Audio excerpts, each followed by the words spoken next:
Hi, I'm Tom Curlin. This is my horse, Flashing Peppy. He's just the latest in a long line of horses I've owned since I was 14 years old. Probably like most of you, before I was able to get my first horse, I had to beg my mother and daddy. But in retrospect, that was probably a good deal because my father wanted to know that I was responsible enough to take care of that horse. In this short video, we'd like to explain to you the responsibilities for owning a horse, what it requires, because owning a horse, buying a horse, is the least part of your expenses. There's several things involved in owning a horse. Veterinary care, a farrier, what you should feed your horse and how much, and where you should keep it. Owning a horse is a big responsibility. It's not at all like owning a dog or a cat. The horse is going to depend on you for everything. First of all, what kind of horse are you looking at buying? We're assuming that you've made the decision to buy a horse, but you haven't bought one yet. And you're looking around trying to decide exactly what kind of horse you want. Don't think you should make the mistake of buying a young horse that your kids can grow up with. You look at horses more in the terms of human years. A young horse is, a 6-year-old horse is much like a kid. Even an 8 or 9-year-old horse is still like a teenager. Got a lot of learning left to do. Don't discount a horse at 16 or 17 or 18 years old. Pep here is 19 years old. He was well cared for before I got him. He's been well cared for since I've had him. He'll do anything I want to do. He's a cutting horse, and we go to cutting horse competitions together. Some horses live to be 25 or 30 or above, and as long as they're well cared for and maintained, they'll make a good horse for you for a long time. A horse needs a pasture with adequate forage or grass available. Usually in the South, one horse is going to need at least 2 acres of pasture. Horses are grazing animals, and they need a place where grass is always growing. They also need a place to get out of the wind and elements when need be, especially in the winter. That can either be a barn with stalls that can be closed during inclement weather, or simply a 3-sided shelter that is connected to the pasture. Nature has provided horses with a warm coat for those cold winter days and nights, but they still have a need to get out of the wind and rain. In either case, whether you use a barn or a run-in shed, be certain that the footing is dry and there are no sharp or pointed objects that can injure the animal.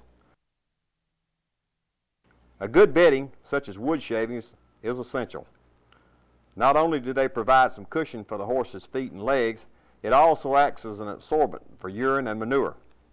Stalls should be cleaned at least once a day, and the soil shavings should be discarded in a pile that is away from the barn, not only to remove the smell, but help control flies that might breed and hatch in the manure pile. You will also find that a fly control plan will become part of your daily routine. If you're thinking about boarding your horse, ask around either at a local feed store or another horse owner, your county extension agent, or a trainer you know. One thing to consider is what type of riding does the boarding facility cater to. You wouldn't want to board your Western trained horse at a facility that primarily is home to hunter jumper horses. The exercise area would not fit well for a horse trained in Western discipline. Part of owning a horse is the acquisition of gear, or what we refer to as tack. And you'll want a place to keep that tack so you can keep it dry and out of the weather. You'll find it helpful to have your tack displayed in a place where it's readily available when you need it. One thing you should consider is water. Horses need water. The average horse is going to drink about 15 gallons of water a day, and they need a good source of clean, fresh water. Now that you have a horse and a place to keep it, what will you feed it and how much? And that's a question we can pose to Donnie Hicks, District Manager for Flint River Mills, a company out of Bainbridge, Georgia that sells FRM feed in cooperation with Kentucky Equine Research. Donnie, what kind of feed and how much can a person expect to feed a pleasure horse that is used primarily for recreational riding? Well, Tom, there's several factors that need to be considered when you're selecting a feed for an equine athlete or a trail riding type horse. So new horse owners need to really look at the activity level that they're going to have with their horses. But a minimum requirement when you're looking at it, a new horse owner should always feed by weight, not volume. So if you're looking at a recreational horse that's trail riding, that gets ridden 2 or 3 times a week and that type of stuff, you're probably going to look at about a 1/2 to 3/4% of their body weight. So an example of that would be a 1,000-pound horse, somewhere around 5-6 pounds of feed a day, depending on the forage. What about forage and hay? How much should a horse expect to be getting on a daily basis? Well, Tom, forage is the most important part of the horse's diet. When you look at the digestive system of the horse, they're made to eat forages. So selecting good quality forage will determine on how much feed that you're going to actually feed to the horse. What about the supplements and additives that are available? Should a horse owner be concerned that his horse is not getting the proper nutrition in the prepared feeds? Tom, most premium feeds today will meet the nutritional needs of the horse. The only exception that I would say to that would be the nutraceuticals that are used for joint supplements and that type of stuff. They will not be added to most feeds in the adequate amounts to take care of joint supplementation. The new horse owner has questions about what specifically is needed in the diet for their horse and the activity level. FRM has taken it one step further in that they can go to KER's website, and they've got a kiosk system developed where they can go on there, put in the horse's information like his weight, the activity level, whether it's hot, humid, the climate in there, and also his metabolism, and it will give you a nutritional printout of what that horse needs on a daily basis. And then you go in and plug in your forages and then your type of feed that you want to feed it, and it will come up on that computer screen and tell you exactly if you're meeting it, exceeding it, or if you fall short on it. So it's a real good tool for new horse owners to go to that website and put in that information, and then it takes all the doubt out of it. You'll know exactly what you're getting into your horse if you feed 5 pounds of this or 6 pounds of that or whatever. So it's a real handy tool to use, and all the DMs at FRM are available to come out to your place and do a nutritional evaluation as well. So those are tools that are, if you don't know that information, and most new horse owners will not, then you can come back and go to that website at www.ker.com and just go to the kiosk system and put it in, and it takes a lot of the worries out of it for a new horse owner. That's some good information, Donnie. Thanks for stopping by and helping us with this project. Thank you, Tom. On behalf of myself and FRM, we sure appreciate the opportunity to be here today. You bet. The next thing you should think about is finding a good veterinarian, and this is a very important item. Just as you and your family need a family physician, your horse will need someone that knows about his health status and routine care. Not only will your horse need vaccinations annually and semi-annually against transmittable diseases, he will also need someone available for emergency care. With us is Dr. Jason McClendon of Southern Crescent Equine Services, and we're glad to have him here. Dr. McClendon, why is it important for a first-time horse owner to establish a relationship with a vet? Well, I think it's important for a couple of reasons. Number one is a veterinarian can provide that new horse owner with sound professional medical advice. A lot of the new horse owners that I meet are overwhelmed. They seem like the internet's there, and lots of different varying opinions, and a veterinarian can provide that good, sound, professional advice to help those horse owners properly care for their horse. Dr. McClendon, what can a horse owner expect in the way of routine health care? Well, routine health care can vary depending on your horse's discipline or your horse's environment. Let's just take the backyard horse, a horse that's just staying on the owner's property, that's not traveling to a lot of horse shows, not competing. Those horses aren't going to require the same thing compared to a horse that's showing and traveling a lot. The bare minimum would be routine vaccines for Eastern and Western encephalitis. Those are 2 diseases that are spread by mosquitoes. West Nile virus, another disease spread by mosquitoes. Tetanus, which is a bacteria, lockjaw, that's present in the environment, and rabies. Okay, the horse that's traveling a lot, going to a lot of stressful events, trailer rides, they're going to need additional vaccines. We recommend influenza and rhinopneumonitis and strangles. These are respiratory diseases that are spread between horses, and they're very important for that competitive horse. Other than the vaccines, your horse is also going to need a current Coggins test, and those are done yearly. The horse will also need to be dewormed. There's 2 different ways to deworm horses. A daily dewormer, which is placed in the feed daily, and then every 6 months an ivermectin product's used. But more commonly, what we use is a term called purge worming, and that's when a horse is dewormed every other month or every 60 days. They keep a low parasite load, and every 60 days you come in and deworm them. Another important aspect for routine care on the horse is the horse's teeth. They need to be at least checked by a professional yearly.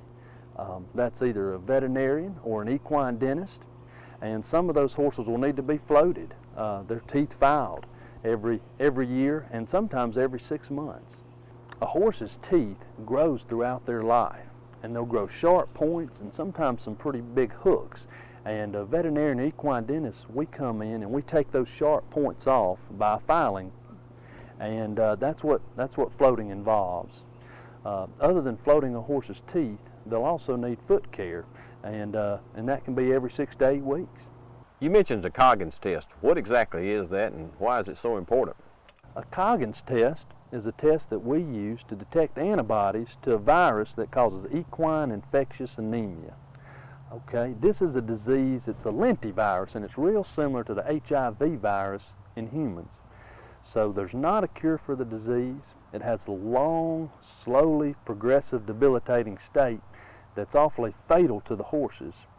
And because of that, there's no cure, there's no vaccine. It's very important to have the horse tested. Horses that test positive are either permanently quarantined or euthanized.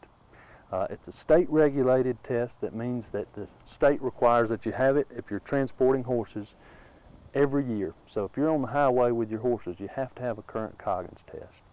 So that's why it's so important.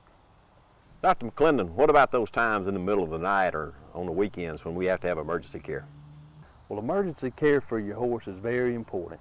And chances are, if you've got a horse, even one horse, sooner or later you're probably going to run into an equine emergency. Between colics, which is a general term for belly aches, and eye problems and lacerations, sometimes that situation comes up. What I like to tell owners, if in doubt, if you're not sure whether or not it's an emergency, just call your vet and ask. They can help you. So that's just a good rule of thumb.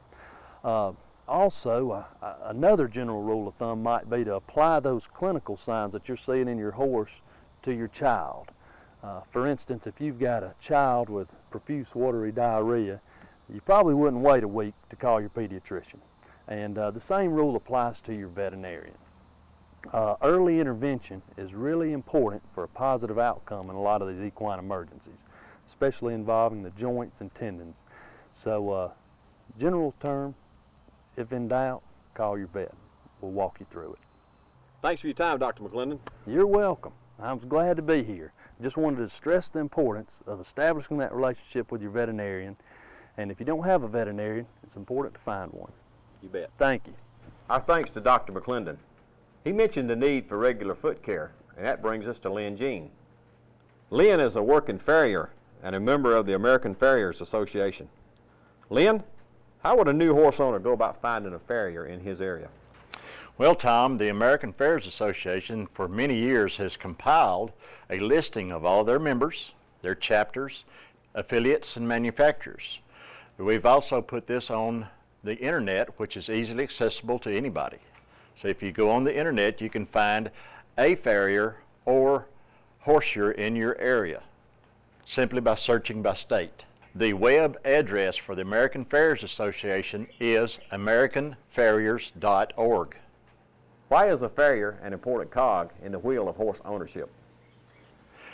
Well, first, Tom, let me explain. There is a difference between a farrier and just being a horseshoer. A lot of people wish to be more professional in this area, and they will take tests in front of their peers and pass these and become a very useful tool to the horse owner for quality hoof maintenance over the years and the longevity of the horse. Why would someone who doesn't plan on keeping shoes on their horses need a farrier? Well, judgment calls sometimes have to be made. And if your horse is not wearing the foot out faster than it can grow it, then certainly that might be a choice that they do not need shoes. But in the chance that the horse is performing such athletic endeavors as three-day eventing, roping, barrel racing, etc., then a good farrier is a necessity to make the right choices and set the horse up properly for proper hoof care. Lynn, how often will a horse need shoeing or trimming?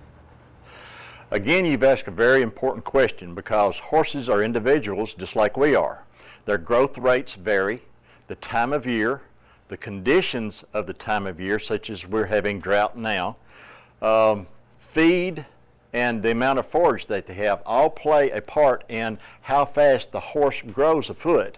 Therefore, it makes a difference how often the horse needs shoeing. Generally speaking, a horse should be shod 7 to 8 times per calendar year. So what you're talking about, Lynn, is about every 8 weeks. Yes, general rule, 8 weeks is a good time period. But one needs to take into consideration the time of year. In the summertime, the horses are not producing hair and heat like they do in the wintertime. Therefore, the same protein that makes hair makes hoof, and they're going to grow a faster foot in the summertime.